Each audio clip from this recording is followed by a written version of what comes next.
কুরবানির পশু যখন জবেহ করবেন তো এটা আপনার নিজের পশু, আপনার নিজেই জবেহ করাটা উত্তম হবে। নিজের পশু কী করবেন? নিজে জবেহ করবেন, এটা উত্তম। আল্লাহ রসুল সাল্লাল্লাহু আলাইহি ওয়াসাল্লাম নিজের পশু নিজে জবেহ করেছেন। তবে এখানে অন্যকে যদি আপনি দায়িত্ব দেন জবেহ করার জন্য আপনার পক্ষ থেকে, সেটাও জায়েজ। আল্লাহ নবী সাল্লাল্লাহু আলাইহি ওয়াসাল্লাম একা 63টা জবেহ করার পরে বাকি আলী রাদিয়াল্লাহু আনহুকে বললেন যে বাকিগুলো তুমি শেষ করো। অনেকেই এটাকে অন্যভাবে দেখে। যাই হোক, আমি বলি এটা ইসলামের একটা শেয়ার। আপনি চেষ্টা করবেন আপনার নিজের পশুটা নিজে জবেহ করার। যদি আপনি না পারেন, শিখবেন, এটা উত্তম কাজ শিখলেন। অনেকে আছে সন্তানদেরকে দূরে সরায় নাই যখন জবেহ করা হচ্ছে। আল্লাহ রসুল সাল্লাল্লাহু আলাইহি ওয়াসাল্লাম ফাতেমা রাদিয়াল্লাহু, যখন মহিলার একটা কুরবানি জবেহ করা হচ্ছে কোনো মহিলার পক্ষ থেকে, তখন উনি হিজাবের সাথে এসে সামনে উপস্থিত থাকা এটা উত্তম। আল্লাহ রসুল সাল্লাল্লাহু আলাইহি ওয়াসাল্লাম ফাতেমা রাদিয়াল্লাহু আনহাকে বলছেন তুমি আসো এবং দেখো। বুঝতে পেরেছেন? তো এটা দেখা, এটা উত্তম। সন্তানদেরকে এটা দেখানো একটা শেয়ার, ইসলামের একটা শেয়ার। কি হচ্ছে? আমল করা হচ্ছে, এটা দেখানো উত্তম। এটা শুধু মাদ্রাসার হুজুররা এসে করে দিয়ে যাবে এটা না। উত্তম হচ্ছে আপনার নিজেরটা আপনি নিজে করবেন। ক্ষেত্রে আপনি যাকে দিয়ে কাজটা করাবেন দেখতে হবে যে সে তার দিনদারিত্ব আপনার কাছে ভালো হতে হবে। অর্থাৎ চিন্তা করতে হবে, চেষ্টা করতে হবে একজন ভালো ইমানদার ব্যক্তিকে দিয়ে কি করা? জবেহ করানো। সেই সাথে সাথে আর একটা মাসআলা, এখানে জবেহ করার পরে আপনি তাকে পারিশ্রমিক দিতে পারবেন কিনা, এখানে গুরুত্বপূর্ণ কয়েকটা পয়েন্ট রয়েছে। মাদ্রাসার ছাত্ররা যারা আছেন আপনারাও খেয়াল করবেন। কুরবানির পশু জবেহ করার ক্ষেত্রে আপনি যদি অন্য কারোর পশু জবেহ করে দেন, আপনি সেখান থেকে পারিশ্রমিক নিতে পারবেন। তবে এই জবেহ করার বিনিময় হিসেবে বা এই দাবিতেই আপনি ওই পশুর চামড়া দাবি করতে পারবেন না। আমাদের দেশে যেটা হয়ে থাকে যে জবেহ করা মানে হচ্ছে যে এটার অধিকার আমার হয়ে গেল, এই চামড়াটা। অর্থাৎ ওই ছাত্রের যে প্রতিষ্ঠানের পক্ষ থেকে তাকে পাঠানো হয়েছে, ওই জবেহ করার কারণে কেমন যেন সে এটার কি হয়ে গেল, একটা মালিক হয়ে গেল আর কি। জবেহ করলো মানে এটা তার হকদার হয়ে গেল সে। পরবর্তীতে এই জবেহের কারণে অনেক সময় আমি জবেহ করেছি এর কারণে সে দাবি করে থাকে, ভাই তখন কিন্তু এটা জবেহের একটা বিনিময় হয়ে যাচ্ছে। বিষয়টা মাথায় রাখবেন। কুরবানির পশুর কোনো কিছু আপনি বিনিময় করতে পারবেন না। কুরবানির পশু কোনো কিছু যদি বিনিময় করেন তখন সেটা কি করতে হবে? সদকা করতে হবে। টোটালটা কি করতে হবে? ওই জিনিসটা সদকা করে দিতে হবে। তাহলে আপনি যখন এই শুধুমাত্র জবেহ দেওয়ার কারণে আপনি এই চামড়া দাবি করতেছেন, তো এই কারণে চামড়া দাবি করা ঠিক হবে না।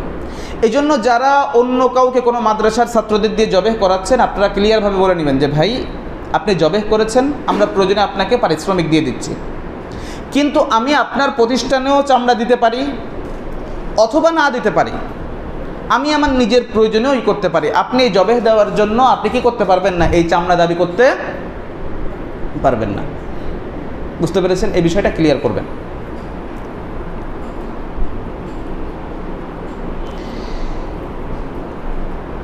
যখন আপনি কসাই নিযুক্ত করবেন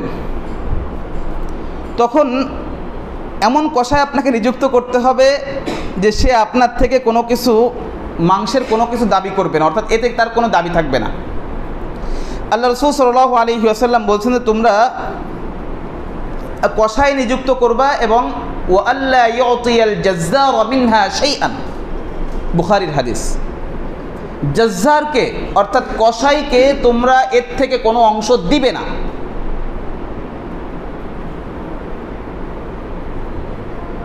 ওয়া আল্লা ইউতিয়াল জাজ্জার মিনহা শাইআন, কসাইকে কোনো কিছু দিবে না। মাসআলাটা আসলে গুরুত্বপূর্ণ, বুঝেন।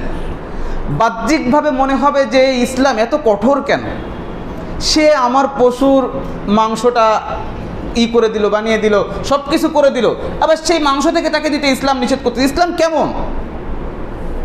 দেখেন, আপনি যখন একজন কসাই নিযুক্ত করতেছেন, আপনি হয়তো বলেছেন তাকে অর্থের বিনিময়ে ওকে আপনি করেছেন, সে আপনার কাজটা করে দিচ্ছে। আপনি কত টাকা দিচ্ছেন?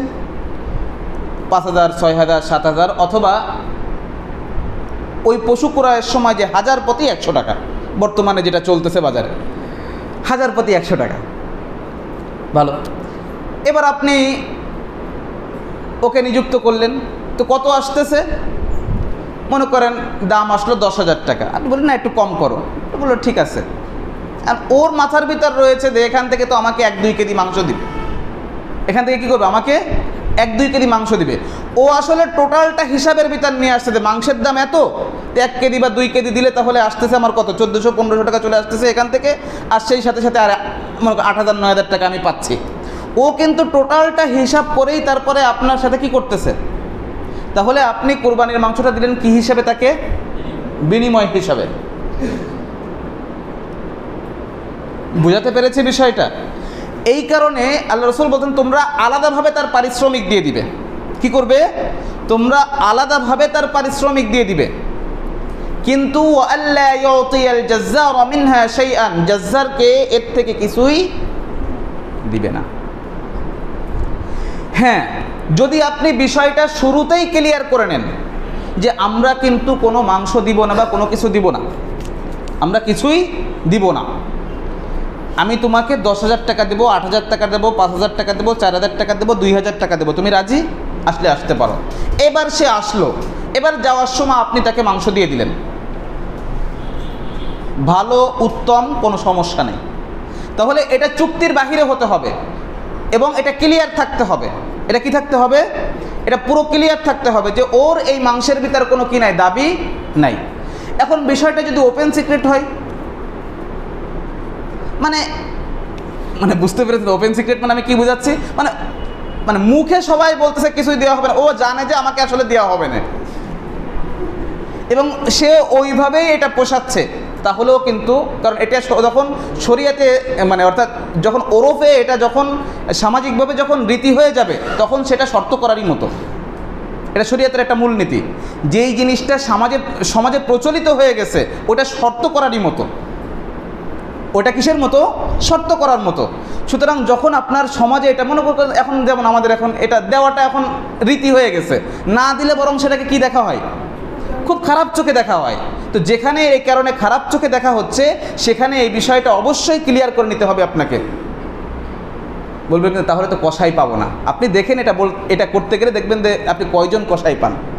গোশ দিবেন না এ কথা বললেও আপনি সে আর আসবে না। অথচ দেখেন আমাদের কুরবানিটা এর কারণে কি হয়ে যাচ্ছে, ক্ষতিগ্রস্ত হচ্ছে। এই মাসআলার সাথে আরও অনেক মাসআলা সম্পৃক্ত রয়েছে। আপনার বাসায় মনে করেন কাজের লোক রয়েছে, আপনার বাসায় কাজের লোক রয়েছে, তো কাজের লোককে আপনি মাসে মনে করেন 4,000 টাকা, মনে করেন 3,000 টাকা, 4,000 টাকা দিয়ে থাকেন এবং এক বেলা খাবার দিয়ে থাকেন, যে দুপুরের খাবারটা আপনার বাসায় খায়, এবং মাস শেষে আপনি কত টাকা দেন? 2,000, 3,000, 4,000 টাকা দিয়ে থাকেন। তাহলে এই যে দুপুরের যে অক্তটা, এই অক্তটাও কিন্তু তার পারিশ্রমিকের অন্তর্ভুক্ত, কারণ সে এইভাবেই পোষাচ্ছে, অর্থাৎ তার এভাবেই পোষাচ্ছে যে একবেলা খাবার এবং 2,000 টাকায় আমি বা 4,000 টাকায় আমি এই বাসায় কাজ করি বা এই বাসায় রান্নার কাজটা করে দিই। তাহলে দুপুরের খাবারটা তার কিসের অন্তর্ভুক্ত? পারিশ্রমিকের অন্তর্ভুক্ত। দুপুরের খাবারে আপনি এই কুরবানির মাংস খাওয়াতে পারবেন না। বলবেন কি এটা অমানবিক? আপনি তাকে রাত্রে দাওয়াত দেন যে তোমার ফ্যামিলি সহ রাত্রে আমার বাসায় দাওয়াত, কারণ রাত্র তো আর ওর পারিশ্রমিকের অন্তর্ভুক্ত না, রাত্রের খাবারটা তো আর ওর পারিশ্রমিকের অন্তর্ভুক্ত না। সুতরাং আপনার যদি তাকে খাওয়াতেই মন চাই তাহলে আপনি তাকে রাত্রে দাওয়াত দেন অথবা সকালে দাওয়াত দেন যে তোমার ফ্যামিলি সহ সকালে আমার বাসায় খাওয়া। আবার সকালে খেয়েছে এই জন্য ওই দিন আবার দুপুরেরটা বন্ধ করে দিতে পারবেন না। বুঝেন মাসআলাটা? বুঝতে পেরেছেন?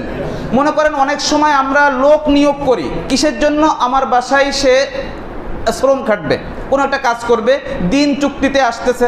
তো অনেকে দেখবেন দিন চুক্তিতে আসতেছে এবং সাথে সাথে একবেলার খাবার, দুপুরের খাবারটা, সকালে খাবার নিয়ে আসে, আবার রাতের খাবার বাড়ি যেয়ে খাই, দুপুরের খাবারটা আপনার দিতে হবে। তাহলে ও 700 টাকা দিন মজুরি হিসেবে আপনার বাসায় কাজ করতেছে এবং সাথে সাথে একবেলার খাবার, ওই খাবারটাও কিন্তু ওর পারিশ্রমিকের অন্তর্ভুক্ত হিসেবে নিয়েছে। আপনি ওই বেলায় কি করতে পারবেন না? ওকে কুরবানি মাংস খাওয়াতে পারবেন না, কারণ সেটা ওটা ওই পারিশ্রমিকের অন্তর্ভুক্ত হয়ে যাবে। বুঝতে পেরেছেন মাসালাটা? এখন বলেন যে এটা গুরুত্বপূর্ণ কিনা। তো আমরা এই মাসালাগুলো অনেকেই গুরুত্বের সাথে দেখি না, এই মাসালাগুলো পার্থক্যও করি না। আমরা স্বাভাবিকভাবে এটা ধরে নিচ্ছি যে সমস্যা কি, এ মানবতার জায়গা থেকে, মানবিকতার জায়গা থেকে। ভাই সব মানবিকতা সব কিছু ঠিক আছে, কিন্তু শরীয়তের বাইরে যে ইসলাম তো আপনাকে আরও কত সুযোগ দিয়েছে। আপনি ওই চুক্তির বাহিরে, আপনার বাসায় যে কাজ করতে আপনাকে চুক্তির বাহিরে আপনি তাকে মাংস দেন, চুক্তির বাহিরে। কিন্তু আপনি খাবার, আপনি তাকে মাংস দিয়ে দেন, কিছু মাংস দিয়ে দেন, আপনি যে সেই মাংসটা সে বাড়িতে নিজে রান্না করে যে খা, এটা তো শরীয়ত বাধা দেয়নি। আমরা আমাদের কুরবানির ক্ষেত্রে এই বিষয়গুলো লক্ষ্য করার চেষ্টা করব। পরিষ্কার পরিচ্ছন্নতা এটা ঈমানের গুরুত্বপূর্ণ একটা অঙ্গ। সুতরাং আমরা চেষ্টা করব যে আমরা যেন পরিষ্কার পরিচ্ছন্নতার প্রতি খেয়াল করি। এখন জবেহ করা হবে, জবেহ করার পূর্বে আপনার ওই পশুটাকে, যদি একাধিক পশু থাকে, একটা পশুর সামনে আর একটা পশুকে জবেহ দিবেন না, এমনকি তার সামনে ওই ছুরিটা ধার দিবেন না। তবে ছুরিটা ধারালো হওয়া জরুরি। যে ছুরি দিয়ে আপনি জবেহ করবেন সেটা ধারালো হওয়া, এটা অত্যন্ত জরুরি। আল্লাহ নবী সাল্লাল্লাহু আলাইহি ওয়াসাল্লাম বলছেন, ইদা কাতালতুম ফাআহসিনুল কাতলা ওয়া ইদা যাবাহতুম ফাআহসিনুজ যাবহা।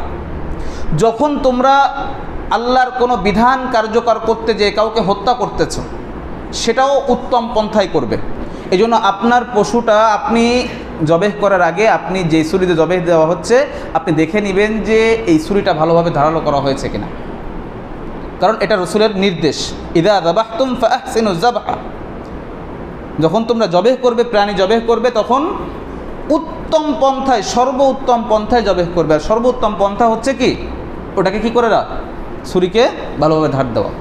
একটা পশুর সামনে আর একটা পশুকে জবেহ করবেন না।